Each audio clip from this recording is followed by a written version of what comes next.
Student study पर आप सभी स्टूडेंटों का बहुत बहुत स्वागत है। जैसा कि हम आपके सामने एक चैप्टर 2 प्रतिलोम त्रिकोणमितीय फलन इनवर्स ट्रिग्नोमेट्री फंक्शन आपके सामने लेके प्रस्तुत हुए हैं। आज हम इस चैप्टर के बारे में पूरा डिटेल ज्ञान प्राप्त करते हैं। चलो देखते हैं इनवर्स ट्रिग्नोमेट्री फंक्शन होता क्या है। जैसे कि हम मान लेते हैं x equal to sine y।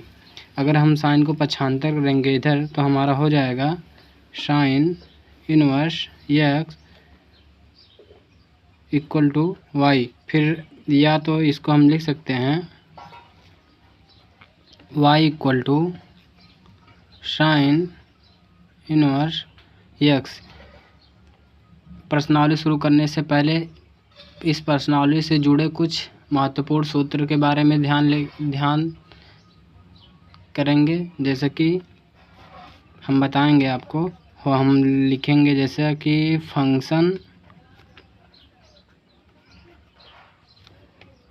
Function domain range. हम देखते हैं साइन इनवर्स एक्स का डोमेन और रेंज कितना होता है। तो साइन इनवर्स एक्स का हमारा होता है डोमेन -1 से 1 तक और रेंज होता है -π/2 से π/2 होता है। तो हमारा होता है, उसके बाद होता है कॉस इनवर्स एक्स का हमारा होता है डोमेन -1 से 1 तक और इसका वो रेंज होता है 0 से पाई। और हमारा होता है कॉसेक इनवर्स एक्स का होता है हमारा डोमेन रियल नंबर -1 से 1 और रेंज होता है हमारा -π/2 से π/2 और इसमें से 0 घटा देते हैं। और उसके बाद होता है हमारा सेक इनवर्स एक्स का डोमेन होता है हमारा रियल नंबर -1 से 1 और इसका रेंज होता है 0 से पाई और इसमें से π/2 घटा देते हैं। और उसके बाद हमारा आता है tan इनवर्स एक्स का डोमेन होता है केवल रियल नंबर होता है और इसका रेंज होता है -π/2 से π/2 और बचता हमारा एक कॉट इनवर्स एक्स। इसका डोमेन होता है रियल नंबर और इसका रेंज होता है 0 से पाई। प्रश्नावली शुरू करने से पहले इससे जुड़ी और एक महत्वपूर्ण सूत्र के बारे में ध्यान देंगे जो कि इस प्रश्नावली बार बार प्रयोग होगा। देखते हैं, अगर हमारा दिया होगा साइन -थीटा अगर दिया होगा तो हमारा निकलेगा साइन थीटा। अगर दिया होगा कॉसेक -थीटा दिया होगा तो ये भी निकलता है निगेटिव में, हमारा हो जाएगा कॉसेक थीटा। अगर दिया रहेगा हमारा tan -थीटा, ये भी माइनस में निकलता है तो हो जाएगा हमारा -tan थीटा। और हमारा बचता है अगर कॉस -थीटा रहेगा तो ये पॉजिटिव निकलता है, इसलिए पाई में से घटा देंगे पाई -कॉस थीटा। और हमारा बचता है सेक। अगर सेक दिया रहेगा सेक -थीटा तो ये भी पॉजिटिव निकलता है, इसलिए पाई से घटा देंगे तो पाई -सेक थीटा हमारा हो जाएगा। उसके बाद बचता हमारा एक कॉट -थीटा अगर दिया रहेगा तो ये भी हमारा निकलता है पॉजिटिव, इसलिए पाई में से घटा देते हैं पाई -कॉट थीटा। तो एक बात ध्यान दे लेंगे, अगर हमारा साइन कॉसेक और tan ये रहेगा तो हमारा माइनस में निकलता है। अगर कॉस सेक कॉट अगर रहेगा तो हमारा पॉजिटिव में निकलता है। इसलिए पाई इसमें से पाई में से सबको घटाएंगे, या कॉस हो या सेक हो या कॉट है, तीनों में से चाहे जो हो, इस पाई से घटा देते हैं। चलते हैं हम प्रश्नावली की तरफ। प्रश्नावली 2.1 की तरफ। हमारा सवाल नंबर पहला है साइन। हमारा सवाल नंबर पहला है साइन इनवर्स -1/2। तो देखते हैं हमारा साइन में 1/2 कितने अंश का मान होता है। तो हमारा होता है 30 अंश का। तो लिखेंगे साइन 30 अंश इक्वल टू 1/2। इसको लिख सकते हैं हम, साइन 30 अंश को लिख सकते हैं π/6 इक्वल टू 1/2। 1/2 के स्थान पे हम साइन π/6 लिख सकते हैं। तो इसलिए हमारा हो जाएगा साइन इनवर्स माइनस साइन π/6। हमने अभी आपको बताया अगर ये जो माइनस है इसे हम अंदर कर सकते हैं, क्योंकि यहाँ हमारा साइन माइनस थीटा है तो बाहर निकला है, फिर अगर बाहर है तो हम अंदर कर सकते हैं। तो इसलिए इस माइनस को अंदर कर सकते हैं। हमारा हो जाएगा साइन इनवर्स, इस माइनस को अंदर करेंगे तो हमारा हो जाएगा साइन माइनस π/6। तो देखते हैं साइन इनवर्स एक्स का हमारा रेंज कितना होता है। रेंज देखेंगे, इसका रेंज होता है -π/2 से π/2। तो देखेंगे -π/6 इस रेंज में आ रहा है कि नहीं आ रहा है। तो देखेंगे माइनस है तो माइनस लगाएंगे। पाई को हम लिखते हैं 180/6। 6 से काटेंगे 6 त्रिक 18 और बचेगा हमारा 0। तो हमारा -30 आएगा। क्या -90 और 90 के बीच में 30 नहीं आता है। इसलिए हमारा साइन इनवर्स से साइन कैंसिल हो जाएगा। हमारा फाइनल आंसर बचेगा -π/6। सवाल नंबर 2 की तरफ चलते हैं। सवाल नंबर हमारा 2 है। सवाल नंबर हमारा 2 है कॉस इनवर्स √3/2। तो देखते हैं कॉस में √3/2 कितने अंश का मान होता है। हमारा होता है 30 अंश का मान। तो इसलिए कॉस 30 अंश इक्वल टू √3/2। इसको लिख सकते हैं हम कॉस π/6 इक्वल टू √3/2।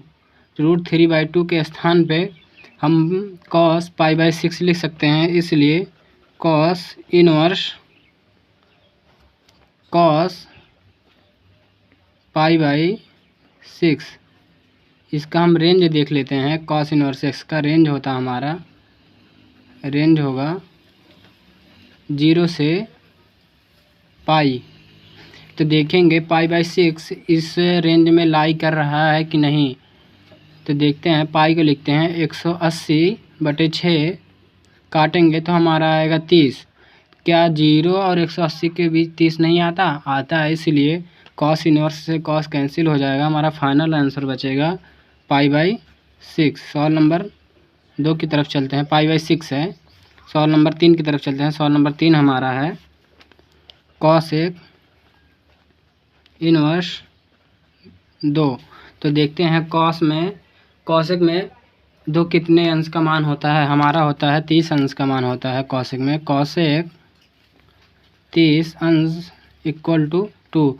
इसको हम लिख सकते हैं कॉसेक π/6 इक्वल टू 2 के स्थान पे लिख सकते हैं हम π/6। तो लिखेंगे कॉसेक इनवर्स कॉसेक π/6। तो इसका रेंज देखते हैं, रेंज कितना होता है। इसका रेंज होता है -π/2 से π/2 और इसमें से 0 घटा देते हैं तो देखेंगे π/6 इस रेंज में लागू कर रहा है कि नहीं कर रहा है। तो देखते हैं, पाई को लिखते हैं 180/6, 6 से काटेंगे हमारा 30 आएगा। क्या -90 और 90 के बीच में 30 नहीं आता है? आता है, इसलिए कॉसेक इनवर्स से कॉसेक कैंसिल हो जाएगा, हमारा फाइनल आंसर बचेगा π/6। तो सवाल नंबर 4 की तरफ चलते हैं। हमारा सवाल नंबर 4 है tan इनवर्स -√3। तो देखेंगे tan में √3 कितने अंश का मान होता है? हमारा होता है tan 60 अंश का मान। tan 60 अंश इक्वल टू √3। इसको लिख सकते हैं हम 60 अंश को tan π/3 इक्वल टू √3। √3 के स्थान पे tan π/3 लिख सकते हैं। तो हमारा हो जाएगा tan इनवर्स -tan π/3। हमने आपको एक सूत्र बताया था अभी, अगर हमारा tan थीटा होगा तो इस माइनस को अंदर कर सकते हैं, tan थीटा। तो इसलिए इस माइनस को अंदर करेंगे, हमारा हो जाएगा tan इनवर्स π/3। तो इसका रेंज देख लें tan इनवर्स x का। tan इनवर्स x का रेंज होता है हमारा, इसका रेंज होता है -π/2 से π/2। तो देखते हैं -π/3 इस रेंज में लागू कर रहा है कि नहीं कर रहा है। देखते हैं, माइनस है तो पहले माइनस के चिन्ह लगाएंगे और पाई को लिखते हैं 180 बटे 3। 3 से काटेंगे 6 × 18, हमारा आएगा -60। तो क्या -90 और 90 के बीच में -60 नहीं आता? आता है, इसलिए tan इनवर्स से tan कैंसिल हो जाएगा, हमारा फाइनल आंसर बचेगा -π/3। ये हो जाएगा हमारा फाइनल आंसर। सवाल नंबर 5 की तरफ चलते हैं। सवाल नंबर 5वां हमारा है cos इनवर्स -1/2। तो देखते हैं cos कितने अंश, cos में 1/2 कितने अंश का मान होता है? हमारा होता है 60 अंश का मान। cos 60 अंश इक्वल टू 1/2। हम 60 अंश को लिख सकते हैं cos π/3 इक्वल टू 1/2। 1/2 के स्थान पे cos π/3 लिख सकते हैं, हमारा हो जाएगा cos इनवर्स -cos π/3। हमने एक सूत्र बताया था, यदि cos थीटा होगा तो हमारा पॉजिटिव निकलता है, इसलिए पाई से घटा दिया करते थे, पाई -cos थीटा। यही सूत्र यहाँ पर लागू होगा, तो हमारा हो जाएगा cos इनवर्स cos पाई -π/3। तो हमारा हो जाएगा, इसका गुणा इसके नीचे एक मान लेते हैं, इसका गुणा इसमें, इसका गुणा इसमें, इसका गुणा इसमें। तो cos इनवर्स cos 3 गुणे पाई, तो हमारा हो जाएगा 3 पाई। एक का गुणा पाई में होगा, माइनस का चिन्ह, तो माइनस का चिन्ह लगाएंगे। एक का गुणा पाई में करेंगे तो हमारा पाई आएगा, एक का गुणा 3 में करेंगे तो हमारा 3 आएगा। तो हमारा हो जाएगा cos इनवर्स cos 3 पाई में से 1 पाई जाएगा तो हमारा बचेगा 2π/3। तो cos इनवर्स यक्स का रेंज देख लेते हैं। हमारा रेंज होता है रेंज 0 से पाई। तो देखते हैं 2π/3 इस रेंज में लागू कर रहा है कि नहीं कर रहा है, देखते हैं। तो हमारा हो जाएगा 2 है तो 2 लिखेंगे, गुणे एक पाई को लिखते हैं 180/3। तो 3 से काटेंगे हो जाएगा 60 और 60 में 2 से गुणा करेंगे 120 हो जाएगा। तो क्या 0 और 180 के बीच में 120 आता है कि नहीं आता? आता है, इसलिए कॉस इनवर्स से कॉस कैंसिल हो जाएगा। हमारा फाइनल आंसर बचेगा 2π/3। सवाल नंबर 6 की तरफ चलते हैं। सवाल नंबर 6वां हमारा है tan इनवर्स -1। तो देखते हैं tan में एक कितने अंश का मान होता है? हमारा होता है tan 45 अंश का मान 1 होता है। और tan 45 को लिख सकते हैं हम tan π/4 इक्वल टू 1। 1 के स्थान पे हम लिख सकते हैं tan π/4। तो हमारा हो जाएगा tan इनवर्स -tan π/4। हमने बताया था यदि -tan थीटा हो तो इसको हम इस माइनस को अंदर कर सकते हैं tan -थीटा। ये सूत्र यहाँ पर लगाएंगे तो हमारा हो जाएगा tan इनवर्स, इस माइनस को अंदर करेंगे तो tan π/4। तो हमारा हो जाएगा ये tan इनवर्स x का रेंज देखते हैं। रेंज होता है -π/2 से π/2।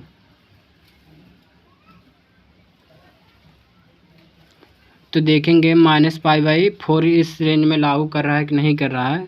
माइनस है तो माइनस का चिन्ह लगाएंगे। पाई को लिखते हैं 180/4। 4 चौक 16, माइनस है तो माइनस 4 चौक 16 और बचा हमारा 2 और 0 हो जाएगा तो हमारा 20 हो जाएगा। 4 बच्चे 20 तो हमारा 45 अंश बचा। क्या -90 और 90 के बीच में -45 नहीं आता? आता है, इसलिए tan इनवर्स से tan कैंसिल हो जाएगा। हमारा फाइनल आंसर बचेगा -π/4। तो सवाल नंबर 7 पे चलते हैं। सवाल नंबर 7वां हमारा है sec इनवर्स 2/√3।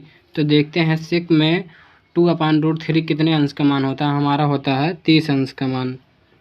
तो हो जाएगा sec 30 अंश इक्वल टू 2/√3। तो इसको लिख सकते हैं sec π/6 इक्वल टू 2/√3। 2/√3 के स्थान पे हम sec π/6 लिख सकते हैं। तो हमारा हो जाएगा sec इनवर्स sec π/6। तो इसका रेंज देखते हैं। sec इनवर्स x का रेंज कितना होता है? हमारा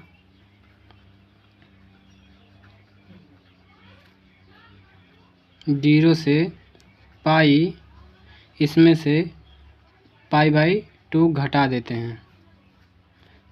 तो देखते हैं π/6 इस रेंज में लागू कर रहा है कि नहीं कर रहा है। तो देखते हैं, पाई को लिखते हैं 180/6। 6 से काटेंगे तो हमारा 30 अंश आ जाएगा। क्या 0 और 180 के बीच 30 नहीं आता? आता है, इसलिए sec इनवर्स से कैंसिल हो जाएगा। हमारा फाइनल आंसर बचेगा π/6। तो हम चलते हैं सवाल नंबर 8वां की तरफ। सवाल नंबर 8वां हमारा है cot इनवर्स √3। तो देखते हैं cot में √3 कितने अंश का मान होता है? तो हमारा होता है 30 अंश का मान होता है। cot 30 अंश इक्वल टू √3। इसको लिख सकते हैं cot 30 अंश को cot π/6 इक्वल टू √3। तो √3 के स्थान पे cot π/6 लिख सकते हैं हम। तो हमारा हो जाएगा cot इनवर्स cot π/6। तो इस cot इनवर्स x का रेंज कितना होता है? रेंज देखते हैं। हमारा रेंज होता है 0 से पाई। तो देखते हैं पाई बाई 6 0 से पाई के बीच में आता है, तो लिखते हैं पाई को 180/6, 6 से काटेंगे हमारा आएगा 30। तो क्या 0 180 के बीच 30 नहीं आता, इसलिए कॉट इनवर्स से कॉट कैंसिल हो जाएगा। तो हमारा फाइनल आंसर बचेगा पाई बाई 6। सवाल नंबर 9 हमारा है कॉस इनवर्स -1/√2। तो देखते हैं कॉस में 1/√2 कितने अंश का मान होता है, हमारा होता है 45 अंश का मान। कॉस 45 अंश इक्वल टू 1/√2। इसको लिख सकते हैं cos pi by 4 equal to 1/√2। 1/√2 के स्थान पे कॉस पाई बाई 4 लिख सकते हैं, हमारा हो जाएगा cos inverse minus cos pi by 4। हमने एक सूत्र बताया था, कॉस माइनस थीटा हो तो हम पाई से घटा दिया करते थे, तो हमारा हो जाएगा पाई माइनस कॉस थीटा। तो ये सूत्र यहाँ पे लागू होगा, तो हमारा हो जाएगा cos inverse cos pi minus pi by 4। यहाँ इसके नीचे एक मान लेते हैं, इसका गुणा इसमें, इसका गुणा इसमें, इसका गुणा इसमें, तो हमारा हो जाएगा कॉस इनवर्स कॉस 1 का गुणा नहीं 4 का गुणा पाई में होगा, तो हमारा हो जाएगा 4 पाई। माइनस के चिन्ह है तो माइनस चिन्ह लगाएंगे, 1 का गुणा पाई में होगा तो पाई होगा, 1 का गुणा 4 में होगा तो 4/4। तो हमारा हो जाएगा कॉस इनवर्स कॉस 4 पाई में से 1 पाई जाएगा, तो हमारा 3 पाई बाई 4। कॉस इनवर्स एक्स का रेंज देखते हैं, रेंज कितना होता है। रेंज होता है कॉस इनवर्स एक्स का रेंज हमारा होता है 0 से पाई। देखते हैं 3 पाई बाई 4 इस रेंज में लागू हो रहा है कि नहीं हो रहा है, देखते हैं। 3 है तो 3 लिखेंगे गुणे, और पाई को लिखते हैं 180/4। 4 से काटेंगे तो हमारा आएगा 45। 45 का गुणा 3 में करेंगे तो हमारा आ जाएगा 135। क्या 0 और 180 के बीच 135 नहीं आता है, इसीलिए हमारा कॉस इनवर्स से कॉसेंस कैंसिल हो जाएगा। तो हमारा फाइनल आंसर बचेगा 3 पाई बाई 4। सवाल नंबर 10वां देखते हैं। 10वां है हमारा कॉसेक इनवर्स -√2। देखते हैं कॉसेक में √2 कितने अंश का मान होता है हमारा, तो हमारा होता है 45 अंश का मान। कॉसेक 45 अंश इक्वल टू √2। तो कॉसेक 45 अंश को लिख सकते हैं हम cosec pi by 4 equal to √2। तो √2 के स्थान पर लिख सकते हैं cosec pi by 4। Cosec inverse minus cosec pi by 4 तो हमने आपको एक सूत्र बताया था, माइनस कॉसेक, अगर माइनस कॉसेक थीटा हो तो इस माइनस को अंदर ले जाया जा सकता है, तो कॉसेक माइनस थीटा हो जाता है। ये सूत्र यहाँ पर लागू करेंगे तो हमारा हो जाएगा कॉसेक इनवर्स, इस माइनस को अंदर ले जाएंगे तो कॉसेक माइनस पाई बाई 4। तो कॉसेक इनवर्स एक्स का रेंज हमारा कितना होता है देखते हैं। रेंज पहले देखेंगे, रेंज होता है -π/2 से π/2, इसमें से 0 घटा देते हैं तो देखेंगे -π/4 इस रेंज में लागू कर रहा है कि नहीं कर रहा है। तो माइनस है तो माइनस लगाएंगे, पाई को लिखते हैं 180/4, 4 से काटेंगे तो हमारा आ जाएगा -45। क्या जी -90 और 90 के बीच -45 नहीं आता है, इसलिए कॉसेक इनवर्स से कॉसेक कैंसिल हो जाएगा, हमारा फाइनल आंसर बचेगा -π/4। तो आज हम यही क्लास समाप्त करते हैं। कल मिलते हैं सवाल नंबर 11 से।